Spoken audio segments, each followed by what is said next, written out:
Pengadilan Tinggi Agama Jakarta Selatan akhirnya memutuskan untuk memberikan hak asuh anak pada pihak Baim Wong. Sebelumnya, kedua belah pihak ingin mendapatkan hak asuh anak mereka, namun kini Paula harus gigit jari, pasalnya ia gagal mendapatkan hak asuh kedua anaknya usai bercerai. Putusan ini disebut diambil setelah berbagai pertimbangan panjang. Kuasa hukum Baim Wong, Fahmi Bahmid, memberikan tanggapan soal hal tersebut. Ia mengatakan bahwa pada awalnya pihak pengadilan sempat memberi kesempatan pada kedua belah pihak untuk mengasuh anak secara bergantian. Namun putusan tersebut berubah setelah Baim melakukan upaya banding.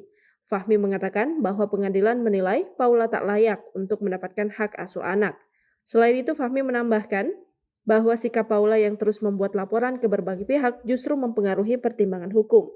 Oleh karena itu, Paula kini hanya diberi kesempatan untuk bertemu tanpa mendapat akses yang lebih luas.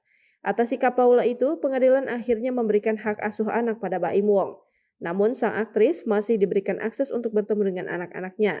Atas putusan tersebut, Paula Verhoeven kini telah berbesar hati terkait dengan alasan pengadilan jatuhkan hak asuh anak ke Baim Wong.